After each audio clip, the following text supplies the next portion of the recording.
that you'll ever do. Two can be as bad as one.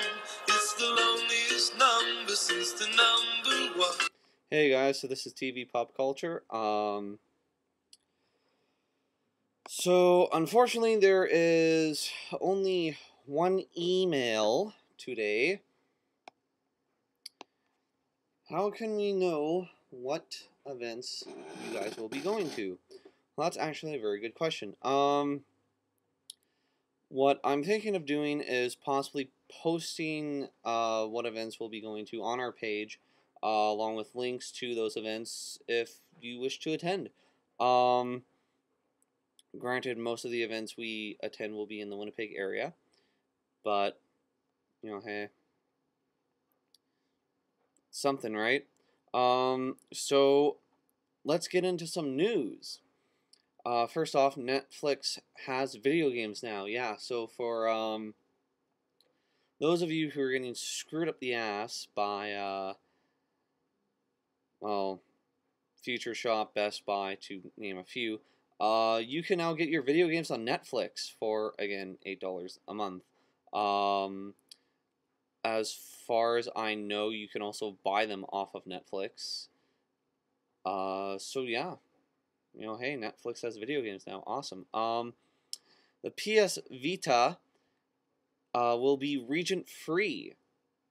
So for those of you who like the games from Japan or from overseas that will never come here, if there are any for the PS Vita, then you can go and get them, and the Vita won't be like, no, go fuck yourself, I'm not playing this.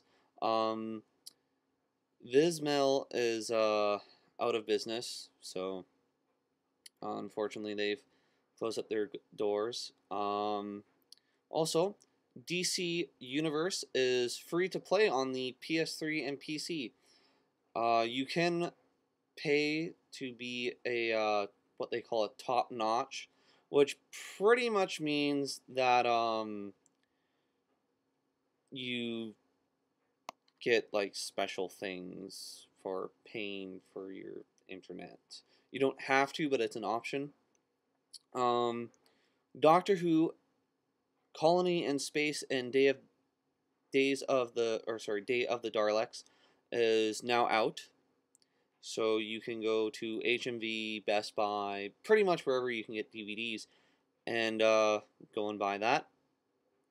Batman Arkham City has been delayed. They have not announced a new date as far as I know, but chances are it will probably be for a few months. They are having technical difficulties with their multiplayer engine on the PC, which means Lord only knows what's going wrong with the consoles.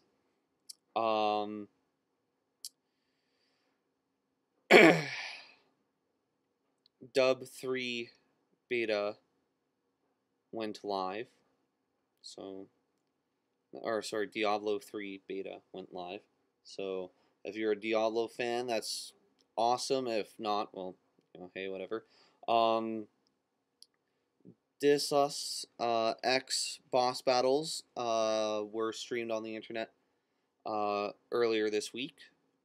So for those of you who want to see what some of the bosses are going to look like, you can go check those out. We will not be posting a link up to that. Battlefield 3 DLC has been announced that it will be coming out for the PS3 first. So I'm pretty sure that by now there are like hundreds of people who have now just switched over to the PS3 just because of the fact that that's coming out first. So yeah, for those of you who are Shaman King fans, the Shaman King manga will be returning November 10th with a 44-page volume. So I guess it's the author's way of saying sorry for making you wait all this time. Bakuman Dubcast has been announced.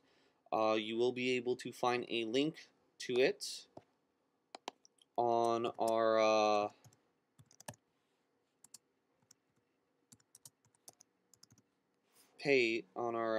Facebook page. So if you want to go check that out, I suggest you do.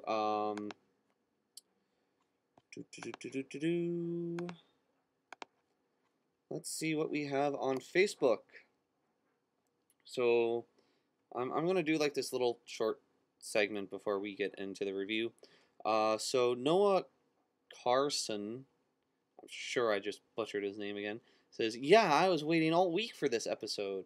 So that was for episode 8. So thank you, Noah.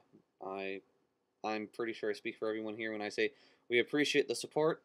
The picture for the new weekend pass for Comic-Con is up. It has all the pictures for all the guests, including William Shatner, who is awesome. No, like seriously, if I had to pick one person just to go there for, it'd be Shatner. Oh, I don't know. Then again, it's so hard to pick just one person. I mean, like, Michael Dorn and Brent Spiner is going to be there. And they played two of my most favorite characters on Next Generation. And Worf was also in DS9 as well. And then there's also Ethan Phillips, who was Neelix in Voyager, and his character was actually really funny. Anyways, so I'm going to stop prolonging the review. So this week I am reviewing Disgaea 4, A Promise Unforgotten. In this story, you play as, well, this vampire guy whose name is escaping me right now. Anyways, you are wandering through this world and you have to try and save these Prinnies. What are Prinnies? Prinnies are human souls that, for whatever reason, look like penguins with bat wings. So, yeah. Prinnies are basically what happens to is basically what a human soul becomes if that human is sent to hell. And then they must pay for their sins by doing labor and stuff. I've recently gone up to the point where you've begun the Prinnie Wars, and basically there's this little girl who's actually shown on the front cover with the Prinnie hat, the penguin hat, and she's angry at the Nether Realm and the Prinnies because she wants to be a Prinnie and she can't because, well, yeah, there's too many Prinnies, and the government, or sorry, the Corrupperment, which is pretty much their name for their government, wants to kill a lot of the Prinnies to solve this population problem instead of actually finding a permanent way to fix that. Where does that sound familiar? That makes me think back to a certain president who came after, or who came before Obama, but after God damn it, JFK. I'll use JFK. So you guys have a few selections there. I'm sure anyone who lives in the States or in North America in general knows who this is. Anyways, so you start off with 5 different characters. A little kid who's dressed like a cat, the vampire, which is the main character, his servant, who is also a vampire, and a blonde-haired woman who is pretty much the white mage, except she has a different name. There are certain points in the game where if you get a game over, in other words, your entire party dies, it will restart the game from the beginning. Don't worry though, you do not have to save. You can just shut off your system and then restart it. That did happen to me once, and I was just like, oh hell no, I'm not going through that bullshit again. So, yeah, you can always turn it off. Overall, right now, I'm going to give this game I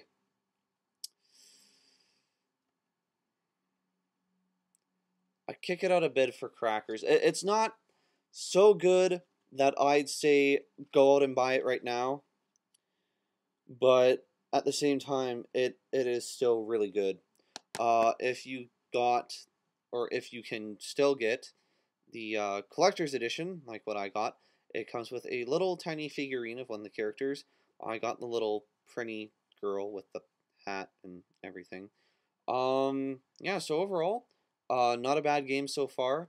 I will have to do a update review on it later on.